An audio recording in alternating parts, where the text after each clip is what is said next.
Oh, I have so much more shit to show you.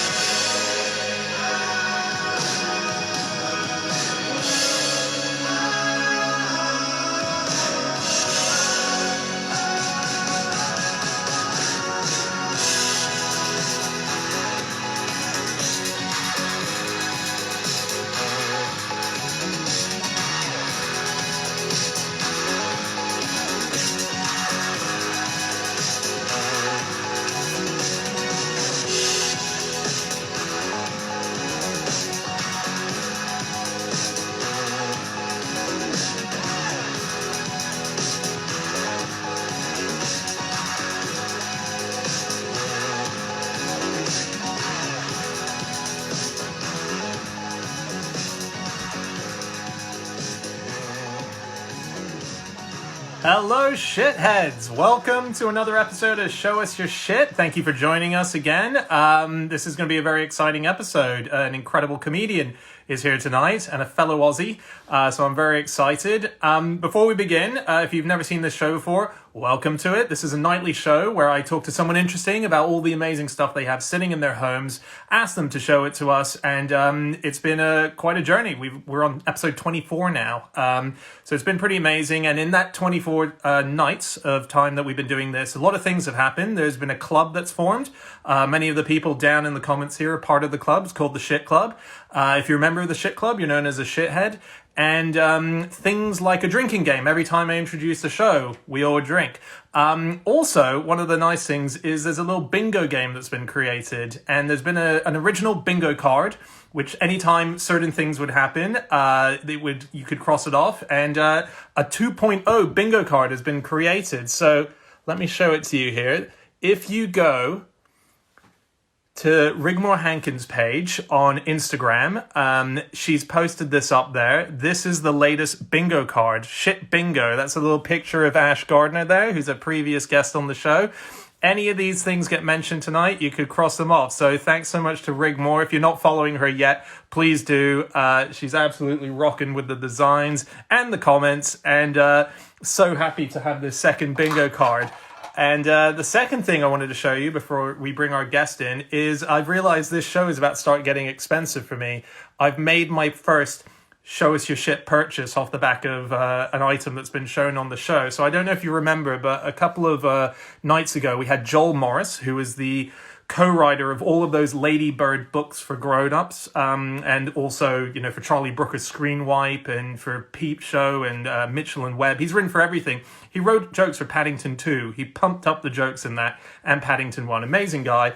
And one of the items that he had in his house was this little toy of Vivian from the Young Ones' car that's been made into a little model car. And I got obsessed with the idea of getting one. So this arrived in the post today. It's my first shit item that I've bought.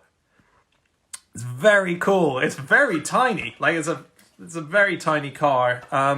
My son took it off me today because obviously it makes more sense that it's for him to play with. So we played for a couple of hours. He was the car and I had to be the box. So this is my toy, and this is his. But yeah, pretty happy with that. So let's bring in our guest. I'm really excited to see what she has for us tonight. I have no idea what we're going to see, which makes it doubly exciting. But I can tell you that they're going to be awesome things because this is nerd royalty. This is, if you've not seen Beck live, you were missing out. So go on YouTube. She has so much stuff on there, on Twitter, on Instagram. She posts a lot of online stuff, and we'll see what we'll see is coming tonight. So, hello, Beck. Hey! How you going, Dan? Oh, yeah, pretty good. Pretty good. Lovely to see you. Sorry, Lockdown's treating you well? Yeah, I just keep getting hair in my mouth. Hey, thanks for doing this. So good to see you. I forgot what you look like. Oh, thank you. I know. It's weird because when I'm Instagram Live, I look so much angrier than I am. Look how angry I am. What? Why? It's odd, yeah. I think it's a filter you've got on. I'm not sure. It looks very good though. Oh, whatever's yeah, going on. it might be a filter. Yeah. So I thought I would I thought I would start with this, with me, because. Is this you? Is this actually you as a? Well, yeah, this is my first. Obviously, this is my first show and tell. I'm saying show and tell because I do a lot of kids stuff, and so I try not to swear in public. So Well, let me officially introduce the show, and then you can tell us about this first item. So, ladies and gentlemen, welcome to Show Us Your Shit, brackets, or some Shakespeare, a pair of pajamas, and a mutton chop. And I'll explain to you, Beck, at the end of the show why it's called that. For anyone who's not joined us before, this is a nightly show. I do this every night on Instagram Live, and I ask all the most interesting people I know if they can go through their house, find the most interesting stuff that they've collected over their lifetimes, and show it to all of us here on Instagram. And tonight's guest is the brilliant comedian, flip chart maestro, and time traveler, Beck Hill. So, yeah, Beck, what's your first item? So this is the first this outfit, I guess you could call it. Yeah. Was, as you can see, the brand. I've got branding. Yeah, it's backwards for us. What's it say? Yeah. Oh, it says whatnot, and used to be able to get this in FAO Schwartz before it closed in New York. And you'd go along, and they would take a look at you, and they'd make a Jim Henson style puppet of you, and apparently this is what I look like. So some man in New York. So as you can see, I'm not very happy about that. So angry. Yeah. So it's like a Satsuma in a wig, really, aren't I? So I think that looks incredible. When did you get that? How long ago? I've had this for about 1, 2. Sorry, it's really hard to count on the fingers. When I go to New York, probably about 4 or 5 years ago. Yeah. Right. Oh my gosh! I didn't realize how much moving my mouth also hurts my hand. Yeah, I bet. This is so painful. Mega exercise. Long anecdotes are going to see you in huge cramps. Yeah. Yeah. Watch this.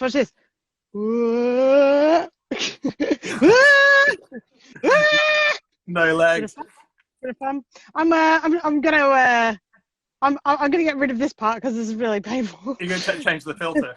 I'm gonna change the filter. That's right. Let's see if I can do this really subtly. Hey! So good to see you. Thank you for doing this. That's so cool. So thanks for having me. That's a Beck Hill puppet. That's amazing. It's an official Beck Hill puppet from the Henson studio at FAO Schwartz, which of course is also where the big keyboard is. As in, like, it's both a big keyboard and the big keyboard. And I played that. That was fun. And they had a Zoltar machine. So I did that. Jim Campbell is convinced that I'm a 12-year-old who wished to be big. So when we went along there, we got loads of photos of me doing stuff and that just for comedian Jim Campbell. So is that the actual place where it was filmed, or did they take all the items there and recreate it? No, they filmed it in the store. Yeah, wow. It was kind of like the only thing that kept them going for ages, but I think they closed. Like, I think they closed down like a year or two ago. Right. Yeah, because Amazon, am I right? So. But that's so amazing. That's officially a Jim Henson puppet. I mean, that's. Yeah. That's the there's no higher mark of a puppet than the Henson Company. That's.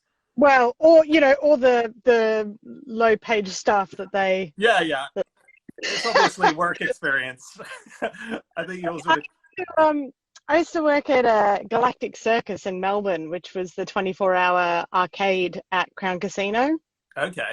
And, they brought in a Build-A-Bear stall and trained us to make these Build-A-Bears. And we had to like try and sell them and stuff. And so like that went from just like working a cashier job to like, oh, you make bears as well now. That's it. And I feel like that's what happened with the Jim Henson puppets. I feel like there's just some guy who was like, I just want to work behind the desk. Yeah, it's the Zoltar maintenance man. It's the guy who he reloads the tickets into the machine. Yeah. That is so cool. So apparently that's, look at that. She's furious. And that was in New York, but it's shut now, you're saying? The store, yeah, I think it is. I could be wrong. I haven't seen any, someone's just said Beck in the comments. So, I mean, I read that with the same sort of response that like my parents, like, come, Beck. Beck. What Laura, what are you trying to say? What have you got for Beck?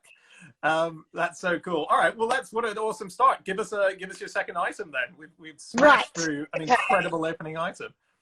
So I thought maybe we should try and do some of the bingo things. So the first one, the first one, because a fellow Aussie, I thought you'd appreciate this. Yeah. Nice. Twisties. Oh, that's so cool. Where'd you get that from? So it's a girl was selling it last time I was back home in Adelaide. Right. And she's friends, or no, she's the sister of my friend's brother's girlfriend. And because my love of twisties is so global, I'm a fan of twisties. And an evening of unnecessary detail, my first night there, you meant to do like a 10-minute bit about something in unnecessary detail, and I ended up doing 25 minutes about twisties. People had to leave, they had like trains to catch, and that I love twisties so much that my friend alerted me that this girl was doing like a little sale of all of her like wardrobe items, and she'd like posted a photo of this, and I messaged her immediately and was like, please tell me it's still there. And she was like, yeah, it's still there. Oh, so I was cool. Like, right. So I bought it immediately, and I was like, next time I'm in Adelaide, I'll pick it up. Does everyone know what? A lot of Brits won't know what twisties is. I think it's a. Is it here now? I don't know. It's a cheesy. No. The way I describe it is, it's the consistency of knickknacks with I wouldn't say the flavour of Wotsits, but it's probably closer to Wotsits than any other. It's harder than a Wotsit. It's like if a Wotsit went really stale for the hardness, it would be, but it doesn't taste stale, but it's got that kind of thing. We used to crunch. Have you had knickknacks here? I've not had knickknacks, no. Knickknacks are the exact same consistency of twisties. Okay, it's basically twisties, but without the flavour.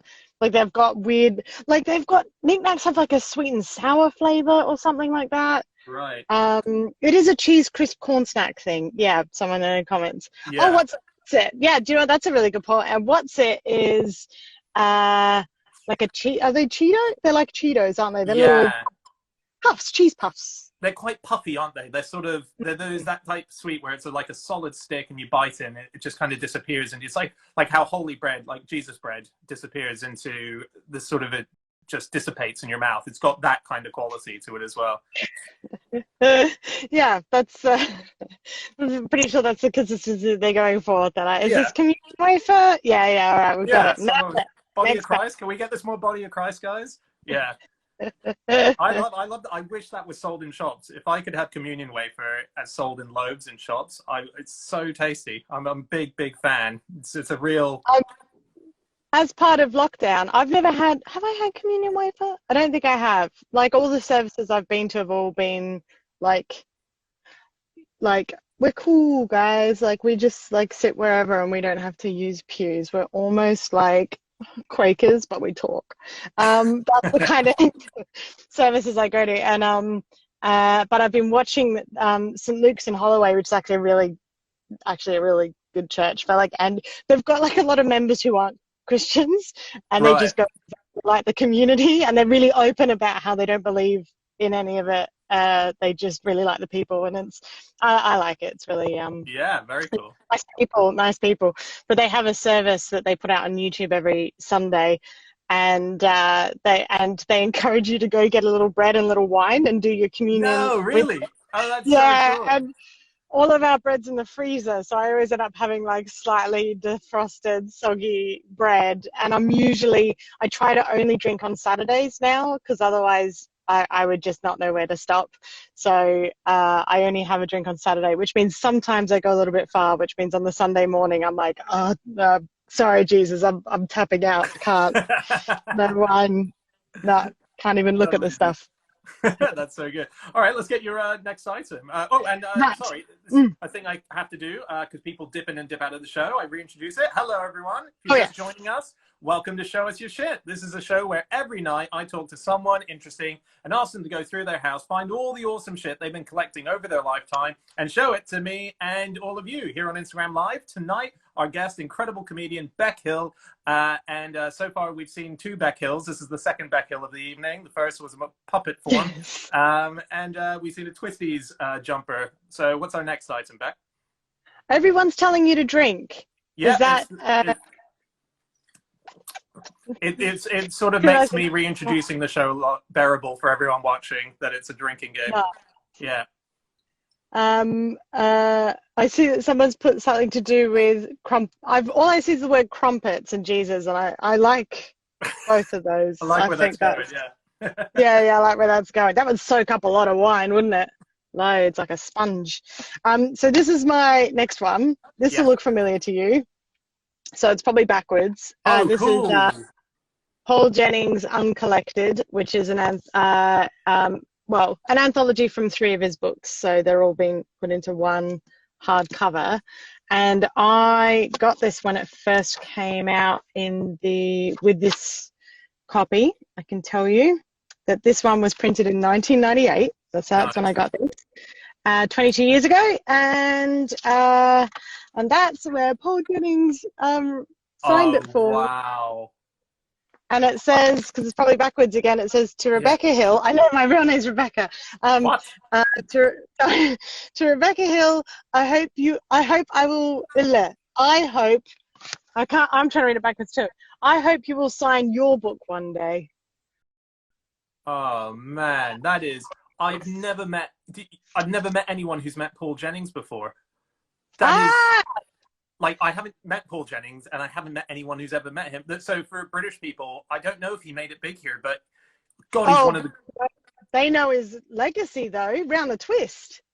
Oh, really? Yeah, of course. Yeah, and that's my big thing to them, because whenever I talked to, because British people got Round the Twist, and for anyone else watching from other countries, it was a kids show in the 90s about a family that live in a lighthouse, and all these crazy things happened to them, and they were almost every episode was based on one of his Paul Jennings short stories. And and so whenever I'm trying to explain like how big Paul Jennings was for a lot of us growing up, I'm like, you like Round the Twist? And they're like, yeah. And I'm like, yeah, well, they were his stories.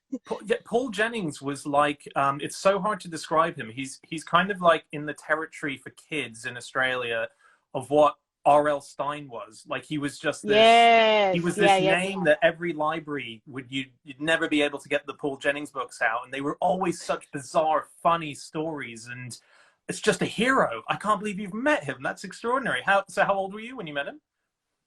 So I must have been about 8, I think. No, I was like 12. Right. Yeah, 11 or 12, yeah. And was it a book signing, or did you meet him? Yeah. It was a book signing. I'd actually written to him about a year or so beforehand, because I did a project on him, and I saw that there was an address through his publisher, so I wrote to him and was like, I'm doing a project about you, and it was sort of like, because it was before the internet was helpful, so I was just like, oh, I've been trying to find some information about you, and he obviously got quite a few of those things, so he had like a book, like a printed out at home booklet that was stapled, that was like a mini biography of him, about like where he grew up. And in fact, I don't have them here in the UK, but back in Adelaide I found the letter and the thing he'd folded up, and there's a personal letter from him saying like, thank you for writing, and I'm so flattered that you like my books, and then it was like, enclosed is all this information and good luck with your project.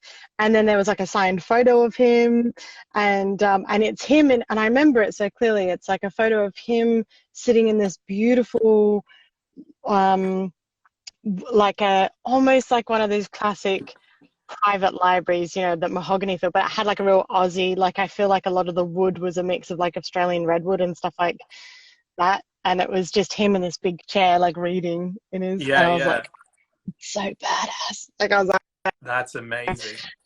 So yeah, and so when I met him at he was a library talk. So it wasn't like an official book signing; it was like a library talk. Right. And I ran up and met him there, and I was like, I wrote to you, and he was like, oh, thank you so much. Obviously, like he doesn't know who I am, but he was really lovely, and I just remember being like totally starstruck. I think it was the last time I was properly starstruck. Yeah, really? That's the last time. 12. Amazing. Well, there's been a few more since then, but they've all been, like, anyone that I've met have been, like, within a realm where I've, like, I gig at Comic-Cons and stuff with Matt Heighton, who's another comedian, so we get to meet, like, our heroes there, and that's really cool, but it also is part of the job, so you're sort of already mentally prepared for it, whereas as a kid, like, you have no concept of time when you're a kid. So one day you're at school and the next you're like, oh, I'm meeting Paul Jennings. Like there's no calendar, or I don't remember like ever like having a schedule as a kid. Your parents did all that. Yeah. You just rocked up to things. You just went, where you were pushed to. You just mentioning Comic-Con quickly. So the last Comic-Con that you did, I saw a tweet. So you did it with Matt Heighton. And something that came out in a discussion that you guys were having with Emperor Palpatine on stage became, you are now, I think I'm right in saying this, I might be exaggerating, but you're basically in the footnotes of bibliographies of Star Wars for having confirmed a fact about Palpatine in the final movie. Am I right in saying that? So no, I think that's fair. Do you know what's really embarrassing? No, right. First of all, neither Matt or I picked up on the fact that we'd accidentally released some news, because we just kind of assume that everything that gets talked about is the same stuff that gets talked about at each. And in particular, actually, everyone else, there's some people who are we just had an episode, we've been putting them into podcasts. So the podcast is called Concessions. And in fact, yesterday our episode with Katie Leung just came out, and she's in Harry Potter, and she's awesome. Like she instantly felt like we were chatting with an old friend, and that was just riffing and mucking about for half an hour. It was really fun. But then you get some other people who've just been on the Comic-Con circuit for years, and he's one of them. And so we barely asked him any questions. Like you'd sort of give him a little hint of something, and then he'd like, wah, and went away with it. And he was a proper pro, but it also meant that we didn't really have to do much, because we just sat there while he had all these stories and things, and he knew what the audience wanted to hear. So he just kind of emceed himself, basically. So we didn't really do that much. And so here's a little insider knowledge for you and the people watching. I still haven't seen that Star Wars. All right, so Rise of Skywalker is what he was talking about. I don't even know the name. You've not seen it. All right. And so when he was talking about it, I was like, yeah, probably everyone knows this, I guess. I just had to nod and pretend I totally understood what he was talking about. Right. So when it was released and they were like, oh, it turns out that he knew, I don't even remember what the news was. It was something to do with how he knew that there was cloning involved or something. Anyway, there was I read a bit about it. There was a novelization that came out of the book that said, because everyone was going, how is he here in the movie? Emperor Palpatine, he was killed by Vader. So how is he still around? And I think there was something like a leaked novelization where they think they got the fact wrong that he's a clone of the original Palpatine. And the question that you guys asked him was about that. And he said that in the earliest script that they all got given, that was a line in there where Kylo Ren says, oh, so you're a clone, and he admits that he's a clone. But obviously, you know all this. You interviewed him. I'm just repeating your words back to you. But yeah, so that trended all over the internet, because Star Wars people love lore, love the story of, and you will be as a footnote reference to the confirmation there. That's it. Accidentally broke the news. Yeah. So That's my. basically, what I'm trying to say is I'll probably accidentally ask you something that blows everyone's minds tonight. That's true. But you'll just No realization until it makes the headlines. you'll guide. Yeah. My wife Fenella, They're like, when oh, she when I was was. murdering those people, and I'm like, oh yeah, but probably everyone knows about that. And then, Yeah, exactly. And everyone in the comments and goes, try the "Wait, Zodiac what? killer. What was that?" We move on. No, Fenella, my wife, when she was coming out of university, she got recommended for a job for a magazine called Metal Bulletin, and she thought it was music, so she took it, but it was metal. It was like actual metal, like steel and the industry of steel. And she went and did an interview where she interviewed a guy, and he gave her all this stuff. She had no idea what he said, and she handed it in, and the boss called her into the office, and he said, "You're getting a promotion, because you just got us the scoop of the decade." And basically this guy said a random thing that she didn't even know what it was. She just put it in the article because it sounded like it needed to be beefed out. And It's like adamantium is real.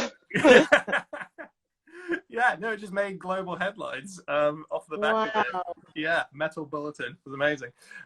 Cool. Why don't we get on to another item? I'll reintroduce myself for anyone who's just joining us. Hello, everyone. Welcome to another episode of Show Us Your Shit. If you're joining us for the first time, this is a nightly show where I speak to interesting people around the world about the stuff that they've been hoarding in their private collections and not showing anyone until tonight. That's not true, but in some cases, maybe. So tonight we're talking to Beck Hill, comedian, and what's our next item, Beck? Next item, right. So I thought I'd stay on the book train for a bit. Yeah, I awesome. like to group everything in genres.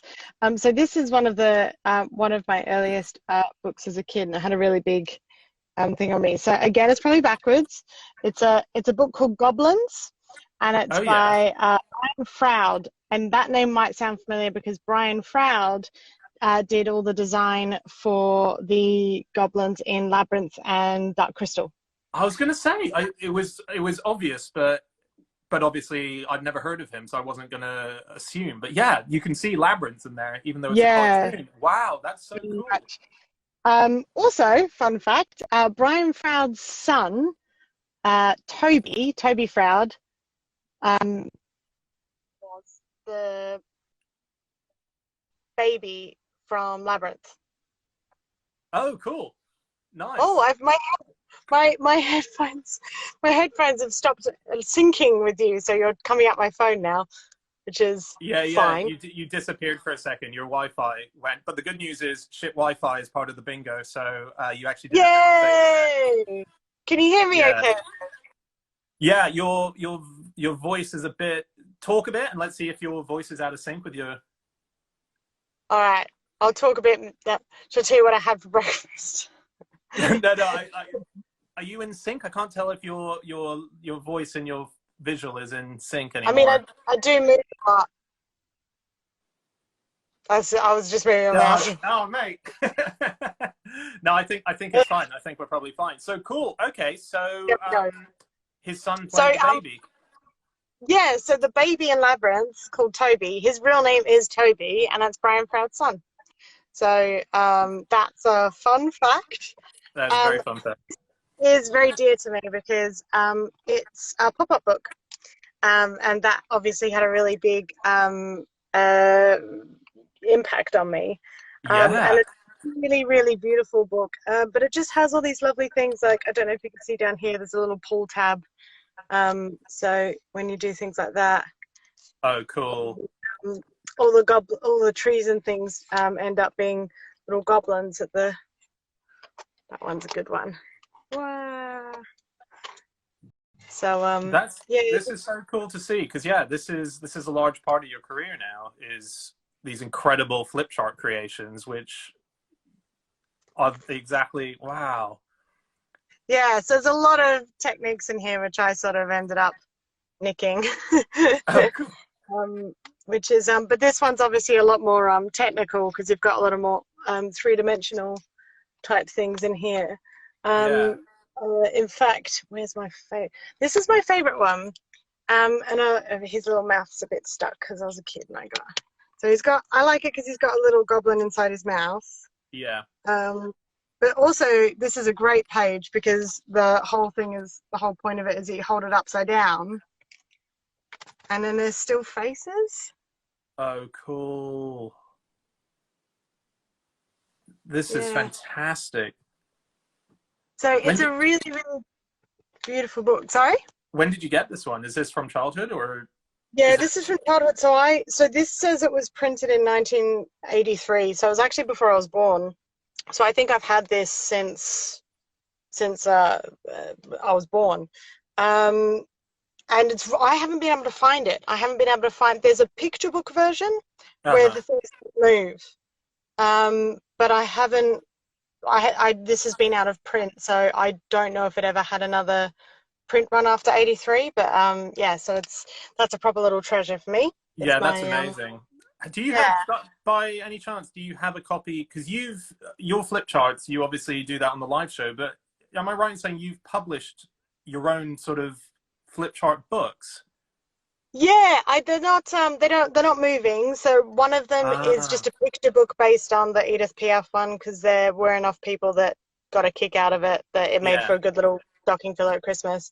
And the other one is Dinosaurs, which are the illustrations to Jay Foreman's song Dinosaurs, and I've done it as a colouring in book, so that people at home can, because when I did it originally, I didn't actually use that much colour in my flip charts back when Jay and I first started working together. So it's not an overly colourful flip chart, so it was just kind of nice to give people a chance to fill them in. Of course, they're not on sale at the moment because they're not really essential, so we're not putting the warehouse staff through the problem of going through and orders right now. But post lockdown, hopefully there'll be some more available. Where do you sell them? Are they like on Amazon, or are they? I actually use Matt Parker's. He's created a warehouse system for maths gear, which is his. Oh, cool! Yeah. And so I pay like a small commission for every sale that comes through, and so they've got all my books there, so whenever an order comes in they fulfill them. And they do that. That's so cool. So Matt did show us your shit a few weeks ago with Lucy, his wife, and weirdly he didn't show the one object, and I wonder, have you ever been to his house? Yeah, we're talking about the large object and the T-Rex yeah, he told us about it, but we didn't get to see it. So if anyone wants to watch an old episode, they're all going to go on YouTube, hopefully at some point. But Matt Parker has, and he's a mathematician comedian, he has one of the toes from the dinosaur in Jurassic Park when they go into the main hall and it's the big T-Rex. So have you seen it? Yeah. Oh, cool. Very cool. Really big. It's like it's really like it wouldn't fit in the shot of this. Oh wow! Like for a toe. Yeah, it's really amazing. Big. You and Matt started doing a podcast, right? Yes, I do 2 podcasts with a guy called Matt, because I'm original like that. So Concessions is the Comic-Con one with Matt Heighton, and then Matt Parker from Number File and Stand Up Maths and stuff is a Problem Squared, where once a month we solve problems, either our own or other people's, and we use a mix of maths and logic and good old imagination. And don't you, it's a bit of a travel show from what I remember. Like, didn't you guys go to a lot of train stations one day, or? No, that is all the stations with Jeff Marshall and Vicky, where so Jeff Marshall and Matt Parker did all the stations crossover YouTube event where, as part of Jeff's thing, he did a video of him going to all of the stations that have a zero platform, and with him because Matt, I lost you for a second. Matt has a boner for the number 0, so you can tell him I said that too. You can quote me. He won't deny it. Boner for zeros. Yeah. So he went and did that with him, and then there was, oh my gosh, you're everywhere. Oh, do you know what's happened? The little sticky thing that I use to hold my phone up my phone is so hot that the glue on it has melted. Oh no. Try and hang on. Ugh, Hey, you so can hear the booklet too. have you ever have you thought of sending one of your flip books to Paul Jennings? Finally send him the book you've written. Oh my gosh. Oh, I haven't thought of that. Mainly because as much as I love him, I'm not gonna part with any of them just yet. No, I mean a printed down, one. Oh, a printed one. Oh, I Yeah. should. He won't know who I am. Maybe I should. But maybe I'll wait until I've got something properly published that I don't just self-publish. What I'm going to do though is while you're falling off, because while you're loose, I'm actually in a cupboard right now, and you probably Cool. This is just a duvet cover. It's pretty funky. Oh, that's not your wallpaper. Yeah, cool. But I don't know if you can see by my feet. Those were my flip charts. Oh, very cool. Yeah. It's so awesome, the flip charts. It's just, and I've been lucky enough to see you do it live a bunch of times, and just the crowd reaction. It's like a rock gig all of a sudden. It's just so cool. It's really, honestly, if you've not seen it, sorry. I feel like a magician when I do them because I know the bit that's gonna come up in a minute that will make them go, oh, that's my favorite part about doing them. Yeah, they're fun. It's wonderful when you can have a stand-up act that in the moment that because of the design of the act, without the comedy, you would be raising the goosebumps just because of the sheer performance of it. The fact that it's got the gags with it is like a double thing that goes on, and it's really hot. It's like a new feeling where you're like, what's this? Oh, thanks. That makes me so happy. That's really, I need that too, because I've got an idea. I've got two on the go in here, and the hardest part is getting the storyboards down because it's getting it from here onto a piece of paper, and it's one of those things that's harder to start than it is to do. You know, like when you start doing something and you're like, why didn't I do this earlier? This is so much fun. But but that comment I'll have to keep tapping into that so that I'm like, come on, do it for dance feeling. I'll tell you, everyone is saying, show us one. It's really hard to do that because it's part of, there's music and all that stuff. But if we... Also, it wouldn't fit in it. Yeah, it wouldn't fit. But what we'll do is, if we make it to the hour and we have to take a quick break, if we can go on, depending on your time back, when we come back for the second bit, I'll put one on YouTube in the background before I bring you back into the video. Nice. And we can watch, because it's so worth watching if you haven't seen it, and that'll be quite cool. It'll be like a stand-up gig with everyone watching. So we'll do that. But yeah, so okay, let's get another item. What else? What else do you want to tell us? But while we're still on the book thing, this is so heavy. So this is a work in progress.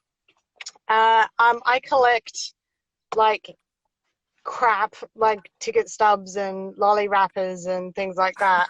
And when I can kick my ass into gear, I glue them all into this book, and it's just like an epic. So what do we got in there? So this I've opened it to 2014. This was this page is when I was the support act for Axes of Awesome on tour over here in the UK. You can see how dated it is based on Jordan's facial hair. So that was that's 2014. I've got so these are all your shows as well? These are all... Yeah, I've got shows, I've got reviews, I've got holiday things, I've got birthday cards. I'm trying to see how much. It's so heavy. I didn't think about this when I was like, I'll show that, because it is ridiculously hard to hold up. Yeah. I saw recently. Do you do this? Do you glue in as you go, or is this a project you do at the end of the year? So nice. I at the moment, I'm actually in the process. I found a file filled with things from 2014 backwards that I'd forgotten to put in. So I'm in the process of going back through time to slip them in. See, look, and all the sticky tape's going, so everything's going. That's a show that I did with Phil Nickel. Oh, cool. Some years ago. Don't know where now. It's fallen out. No idea where that one goes. There's really cool.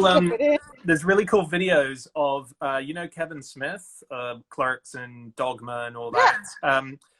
He and his wife do a thing where at the end of every year, so for the whole year they have a box that they just chuck shit into, and if they have a phrase or a funny thing that's like a moment that's happened in their year, they'll write it on a bit of paper and chuck it into the box. So her Christmas present to him every year is she goes through this ginormous box and she does exactly that. She gets a big book and she puts it all in and she writes all of those funny little phrases that they had. And he's got years and years of this now that his wife's been doing every single year. And when you see it as a piece, you realize it's the most precious thing that you could have, particularly when it's including your family life as well. You know, anything that's to do with a child or a sister or a brother or a family member. And weirdly, it's the most awesome set of videos to watch, just to watch the excitement of them going through and pasting it and showing what it looks like. Highly recommend it to anyone, but I'm so jealous that I've never done this. I've never done, I mean, you're there, you don't need to check it out. You know it, you're living it, you've got it. It's for idiots like me who haven't done that yet. The funny thing is, like, in comparison to everything else I do, it's like not creative in any way. Like I just stick and staple it in any way that it fits and can the book can still shut without damaging stuff. Yeah. Some people create like these ornate scrapbooks that look like works of art, but I do not have the energy for that. Yeah. It's just good to have it in a place. It's just such a good idea. Yeah. How far does it go I've back? got like, so at the moment it goes to 2012, I think, and it goes up to like 2017. Right. So I've still got to do 2018, 2019, and then this year's going to be interesting. Yeah. But yeah, like there's like wedding stuff in there and all sorts. Did you, I can't tell if I'm mixing this up. Your wedding, did you get married in Edinburgh? Yes. Did you do it as a fringe event? Like, did you actually do it as a ticketed thing? Yeah. No. Well, we did tickets for our in fact we did tickets for our families, like as the invites, but it was right. So it was Gilded Balloon, but they gave us the room for like, I think it was like a 3-hour block or something that we had to. So you did use a fringe venue. You had it. Yeah. That's what I remember. I do remember that as a thing. That's so cool. And we had Steve McNeil and Rob of Wi-Fi Wars fame. They entertained the audience when we were doing, because I don't really like singing, so I didn't want any music. I didn't want any singing things. Yeah, right. What are they called? I didn't want any of that. So during the signing of the certificate, they ran a Pong event with everyone in the audience using their smartphones to play Pong on a massive screen. And they made like little pixelated versions of Gav and I, so we were like versus each other. It was really cool. How many people were there? We had about 400 in the debating hall at Gilded Balloon. So this is there we go. I flipped my camera around, so that was us at the front. That's a really old photo of us, actually. But yeah, so we that was us at the top. It was our friend. Cool. Our friend's dad was the minister, and he was great because he goes up to Edinburgh Fringe every year. So he did the wedding for free because it was an excuse to go to Edinburgh and watch comedy, which was really nice. So that's so great. Did you use official Gilded Balloon tickets, or did you mock them up?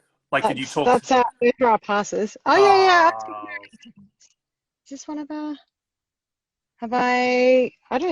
I'm not sure if I've stuck in one of our tickets. Oh, I got some. Oh, we're in the newspapers and stuff too. Yeah, It that's wasn't how I very. knew it. I mean, that's what I saw. I saw all the coverage of. That's why I thought it was a ticketed event for the public as well, but obviously not. That No, we did have tickets, but weirdly, I don't seem to have stuck them in. I have stuck in Auntie Donna. very cool Um, show. Yeah. but maybe I didn't. Maybe I don't have a copy of it because I was in it. What a cool Hmm. book that you're showing us. That is so awesome. Thanks. I don't really get to show anyone it, so it's nice. It's nice to show people. That's what a great wedding. Just so cool. It was a really good wedding. We had like the one good day of weather in Edinburgh too. Like we woke up and we just couldn't believe just how beautiful the sunshine and everything was. It was just Yeah. stunning. Yeah. And then What? nightclub downstairs at Gilded Balloon became like the reception area. So Benny Davis from Acts of Awesome DJ'd, as well as Felicity Ward. And then we just had a bar tab for food. We just gave everyone little vouchers that they could use at the street vans outside and get like pizza and burgers and stuff. So Cool. it was really relaxed and fun and silly. And were you doing a full run at the same time as all this? No, Okay. no. I did a one-off of the show I'd done the previous year purely because it was about my brother and he was there, so he was able to come and watch the show, which was really meant a lot to me. And my dad did a show because he used to do storytelling. Yeah, we used to be part of a medieval reenactment society because my family's really cool. And my dad used to do storytelling, and he would do like 1001 Arabian Nights. And I was like, Dad, I really want to hear you tell those stories again. So I booked him a room on a day that someone had taken off, and sold tickets to it. And then all my friends crammed into one of the little 50-seaters at Gilded, and my dad told us stories and loads of robes and the staff. And So cool. That's amazing. Can we jump back quickly to the medieval reenactment family? I feel like... Yeah, and as well. I always joke about it because I'm like, we didn't even have medieval times. Not like European ones. Yeah. What would you do? Would you all have armor and or was it like a... Sorry, go on. We would meet up once a month and have a feast in like a church hall or something where there was we didn't have any electricity on during the night, so everything was like candlelit, and there was traditions and stuff. So they would always do like the announcements, and they'd be like, three cheers for the Baron and Baroness of Isengard, hip hip hey, huzzah, hip hip huzzah. And we'd do that.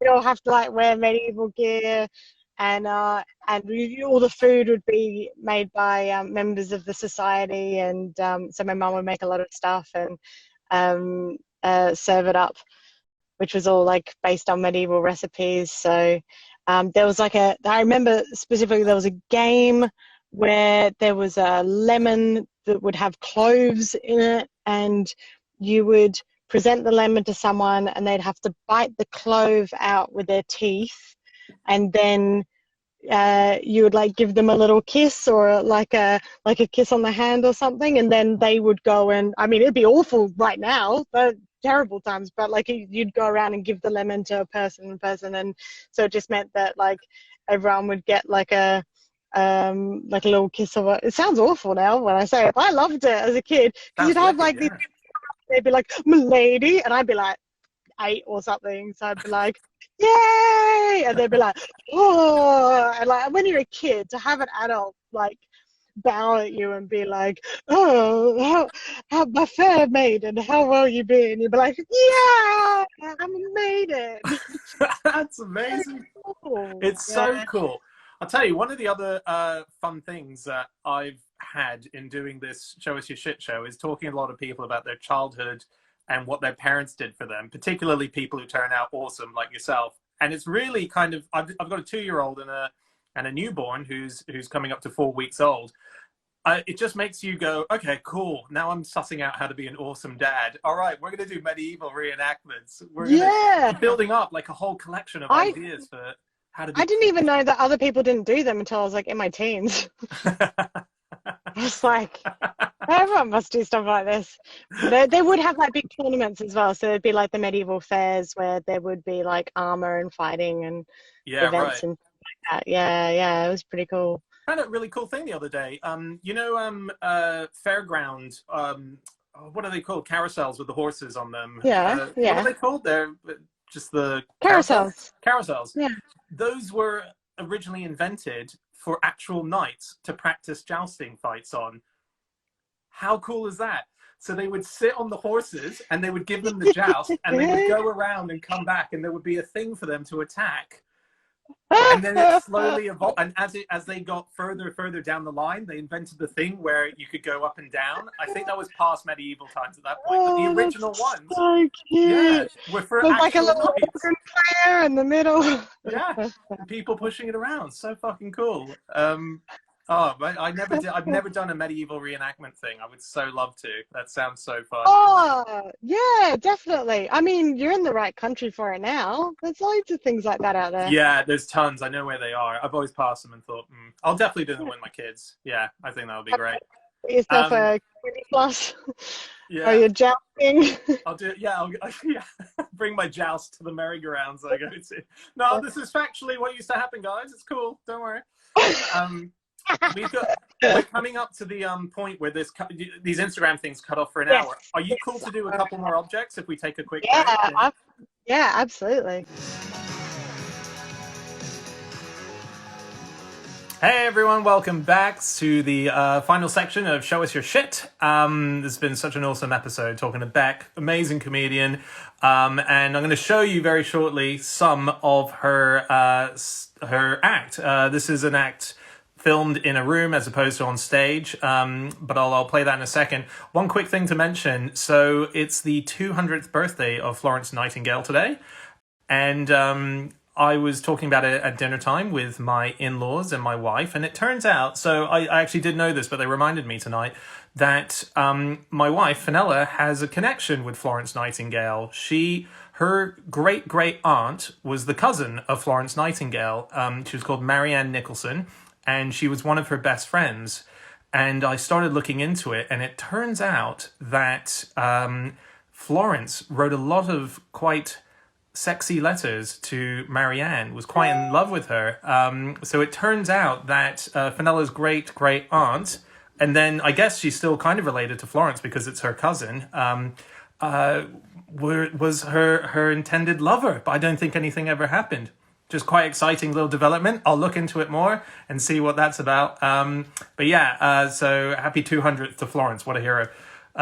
Shout out to Florence Nightingale. I'm fucking a dickhead. What am I doing?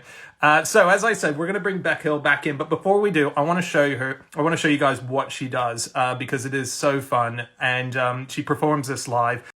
And this is a thing where she uses her flip charts and she mishears the lyrics of songs for some of them. So here is one for you all to see now. I hope you enjoy it. It's about 2 minutes long, and then we'll bring Beck back in for the chat. Okay, here we go.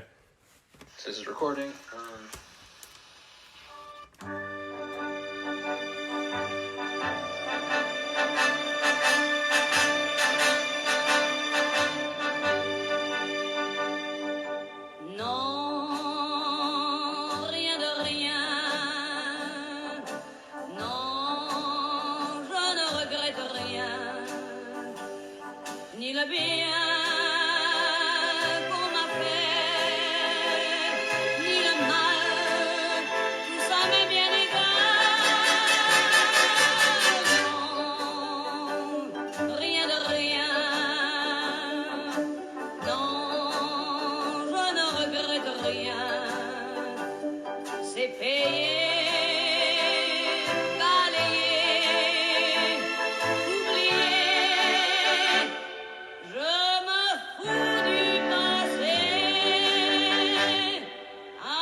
Mes chagrins, mes plaisirs, je n'ai plus besoin de balayer les amours avec leur trémolo, balayer pour toujours, je repars à zéro.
if you like that video, please feel free to subscribe here and like it, share it. That'll be awesome. Thanks very much. Bye.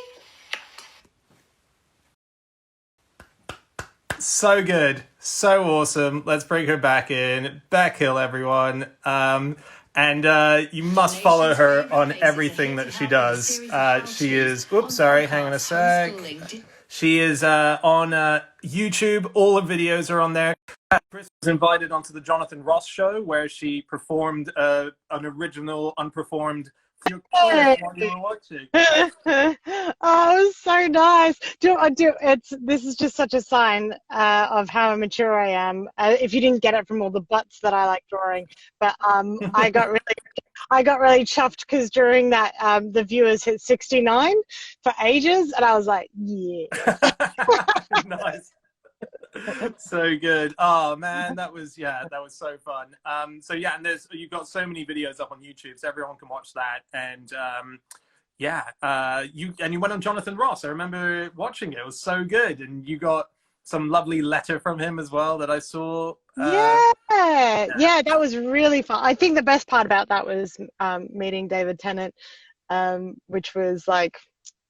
That was actually, do you know what? That was a big starstruck moment for me. Was it? David Tennant. Yeah, huge fan. I've got a big cardboard cutout of him that I've had for about 10 years. So, yeah, it's pretty Really? nerve-wracking. Yeah. As the Doctor, or as just David Tennant sort of? A photo I took as he was walking down the street. It looks like that footage of Bigfoot where he's just slightly blurred. It might not even be him. Yeah, that was really good fun. I've got a thing to show you. Yeah, do you want to see what let's do it. Well, I'll just. You can guess what it is actually before I. Oh, okay. Yeah, let's do it. It's in this, and it's in there. I want to say weed, but obviously I don't think it's smoke. It's not drugs. Not drugs. It's Band-Aids. It's special. It's tiny David Tennants that you've drawn on the other side of the paper. Don't know. What is it? All right. See if anyone in the comments can get this.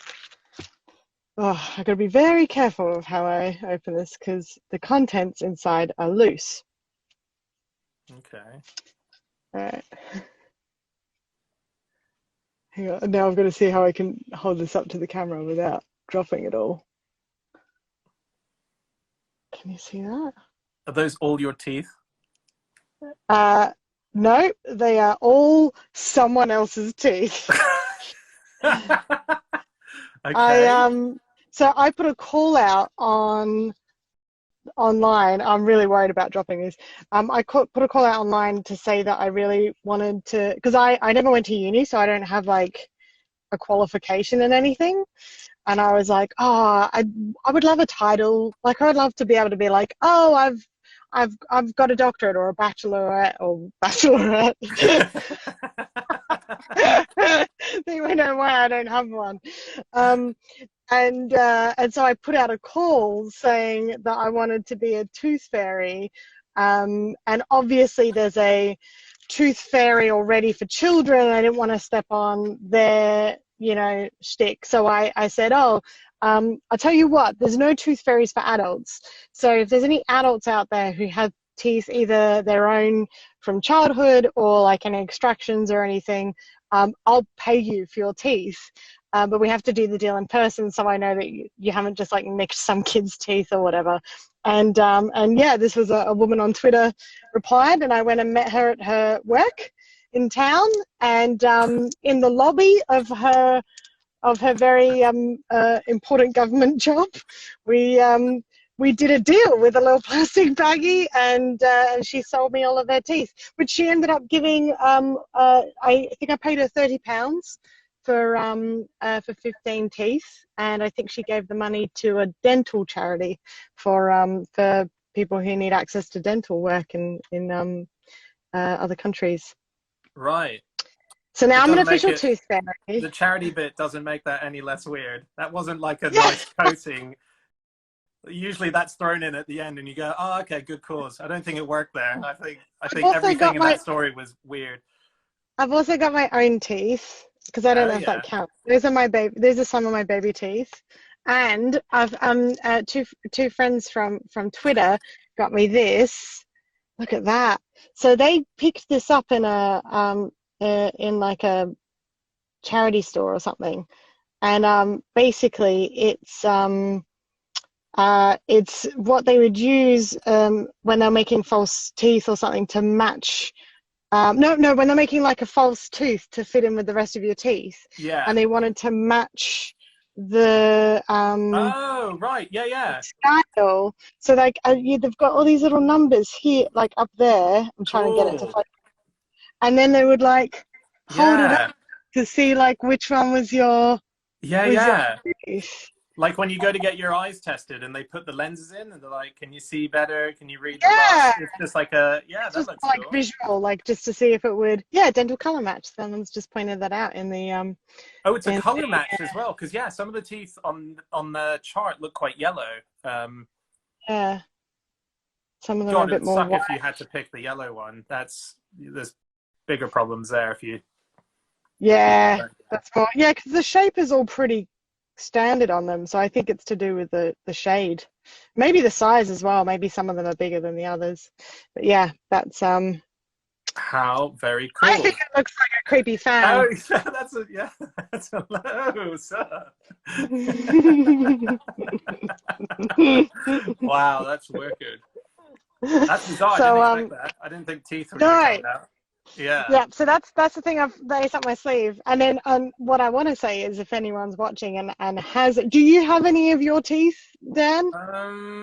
No. Every now and then someone will tell me that they had something extracted recently, or their wisdom teeth or something, and they're like, oh, if I'd known, because like my deal is £2 a tooth, or like if it's like an interesting thing, I'll pay more if it's got a story or something. Yeah. And £5 for wisdom teeth, or like extractions, or a pint, depending on like where it's worth more. And I've had so many people go like, oh, if I'd known, I would have asked to keep it. I've got a friend who's a dentist who does actually have because a lot of people don't want their teeth when they have them extracted, weirdly enough, and so they don't ask to keep them. And I was like, oh, can I buy their teeth from you? And she's like, I think that might make me lose my dentist title. Yeah, I don't think it's a dentist title, but yeah. I actually do. I just realized I do have a tooth I think it's in my bag that's down here, but it'd be very hard to find because it's cluttered. But I lost half a tooth on this side not too long ago as I bit into a sausage McMuffin. I was chewing it. I was like, what the hell's that? And I spat out my own tooth, which I thought for ages was someone else's tooth. So I had to sit for a long time and think, am I about to complain to the people at the McDonald's counter that there's a tooth in my sausage McMuffin? And it wasn't. It turned out it was something in my back. And then so I had to go to the dentist. I had to lie about how it happened because I didn't want to say sausage McMuffin. So I claimed it was a really thick German sausage. Yeah, it's like such a soft. It's a very soft. Yeah, I mean that's what was scary, that it cracked on a muffin. Like that's. My mum had the exact same thing, this is when I became obsessed with it. My mum came over a couple of years ago and she was eating a salad, and the exact same thing happened. Half of her molar came out, and at first she thought that someone's tooth was in her salad, and then realized it was her own. And she managed to get it fixed really quickly. But I kept bugging her, saying that I really wanted the other half, because I said I wanted to turn it into a necklace, like to remember her visit to London. And she thought that was weird. And so I was like, I'll show you, Mum. I'll go and buy everyone else's teeth. Did you challenge her to a joust at the next medieval dinner?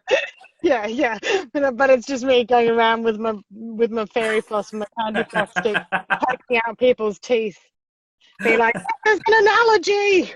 Yeah, medieval dentist. Yeah, you totally would be role playing and collecting at the same time. That could be wicked.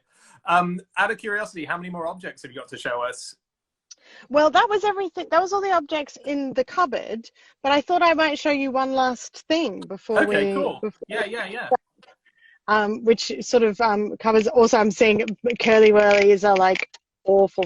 Oh yeah, you didn't. So do you want to sell me your half tooth, or are you holding on to that baby? No, yeah. If I find it, you can have it. Yes. And obviously, I've got a 2-year-old son, so there's a whole set that might be coming up on the market.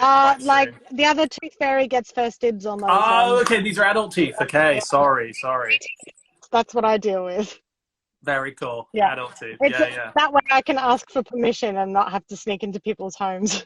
Yeah. Okay, I'll see if I can find my tooth, and I'll send it to you if I can. Yeah, do. We'll turn it into a story. Yeah. Right. I meant on the Instagram way, but it could be a new story. Who knows? Like maybe people are desperate for that these days. Yeah. Right, I'm gonna show you. We're going out of the cupboard now. Oh, it's so warm.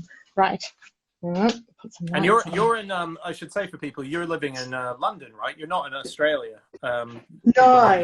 Yeah, you're a proper Londoner now for a long That's time. it. Although that said, this isn't what I was going to show you, but that's a watercolor that my nan did of the view from her place in Normanville near Adelaide, and she has like severe arthritis, and she still watercolored that. And Wow. she's right. So this is what I want to show you, which is like I got this pretty much like the day before lockdown happened, and I was very lucky. So this is my this is the desk that I got, and just before lockdown happened. It's an old drinks cabinet, so don't mind this. I've started making friendship bracelets, so that's just hanging there at the moment. Like that. So there's my little desk, and then this is the cabinet where I put all of my treasures. So I've got Trolls, yes. Trolls, yeah. I got like Luigi. Game watches, Nintendo watches, some props from shows. Oh, this little thing, that's just my award, whatever. Which award is that? It was for the Leicester Comedy Festival. I can't get it to show, but it was Leicester Comedy Festival Best Kids Show last year. And then here, right, this is normally where I keep my teeth. And then got this little, there we go. It's like a little party down here. Oh, that's so cool. So here I've got my little tinies. So I've got like my 20-sided die. I've got my little troll. Couple of little. Oh yeah, this is nice. Got a nice opal from Australia. Gotta love opal. Gotta love opal if you're an Aussie. That's wicked. And then and this is a postcard from this comedian called Nick Revel. And in 2008, I was working at Gilder Balloon. I wasn't actually doing any shows, and I was like a front of house person. And he, on the last day, he gave me this and a block of chocolate just to say thank you for being a front of house person.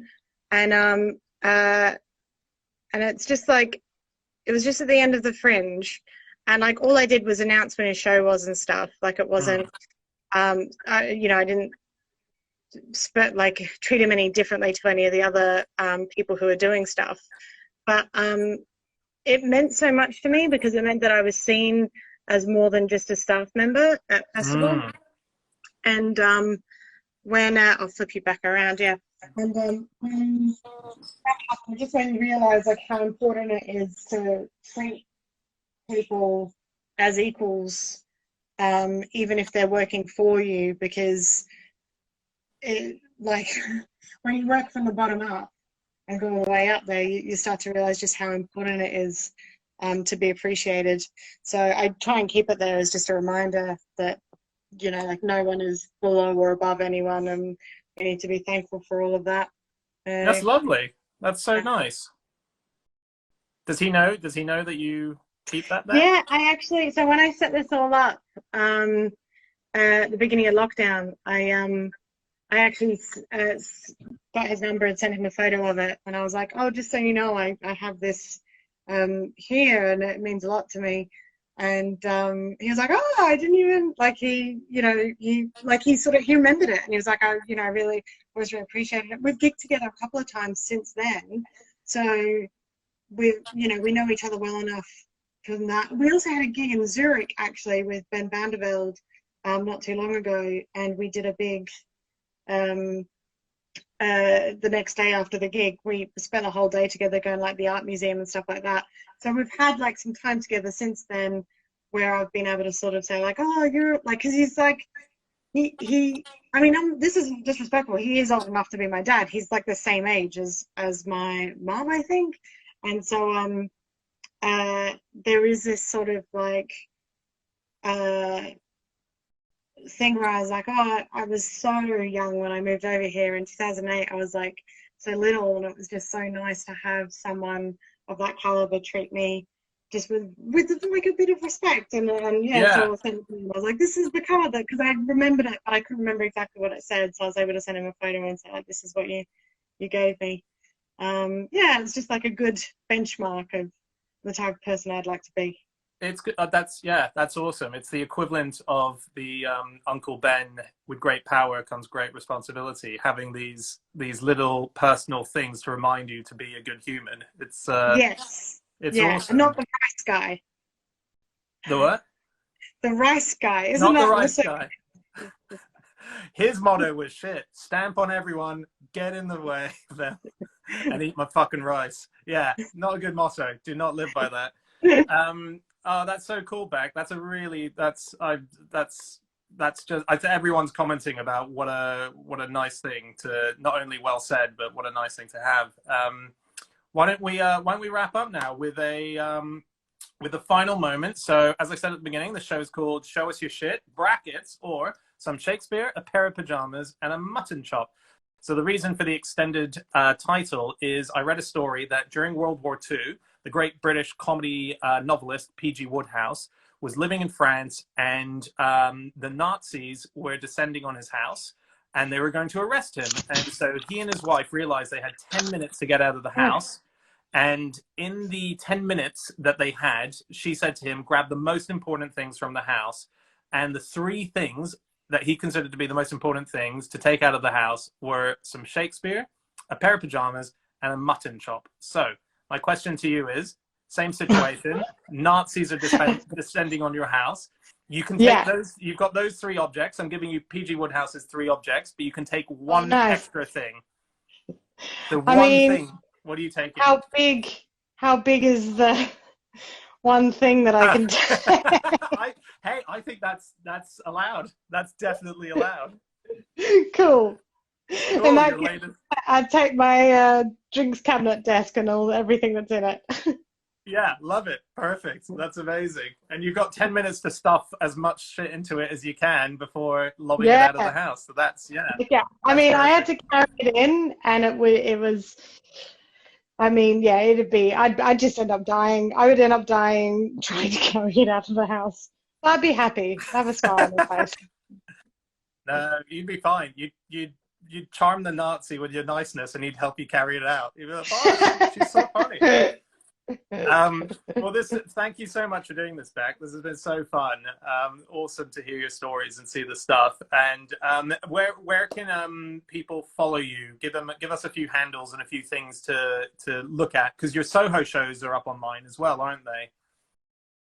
Yes, I've got 2 hour-long specials on Next Up Comedy. So that's nextupcomedy.com. I think if you go to /I Love Beck, which I didn't set up, but if you do I Love Beck, then I think you get a free trial. So it means you can watch the shows for free. I've got everything else is just Beck Hill Comedian. So it's the same as my Insta handle on here, or Be Chill Comedian, as everyone likes to point out, on a regular basis, as if I've never noticed my own name. But I'm for it. It makes it more memorable and easy to communicate. So yeah, if anyone, just basically, if you put in any platform /Beck Hill Comedian, you'll probably find me on whatever. Perfect. Cool. Yeah. And for everyone else who's watching, we're going to be back again tomorrow night with another show. So do join us. Another interesting person showing us their stuff on the same shit channel at the same shit time. It's Instagram Live, 9:30 p.m. And we'll see you then. And Beck, so much love. Thank you for doing this. Thank you so much. I just wanted to quickly say how much it's meant and how it's been really nice reading everyone's comments as well. And it's like the closest I've had to having a social time recently. And this has been really good. So thank you very much. Yeah, you raise a good point. The comments, the shit club down below, it's the most fun thing about this whole thing. And if anyone is new to this and they want to join the club, facebook.com/show us your shit, but shit spelled SCHIT because they didn't allow me to write shit as a swear word. So I had to smash Schreiber and shit together to be SCHIT. Nice. Yeah, so it's a group, it's a private group. So ask to join and we all chat there. It's really fun. Cool. Thanks, Beck. Lots of love. Bye. And everyone else, see you tomorrow. Bye.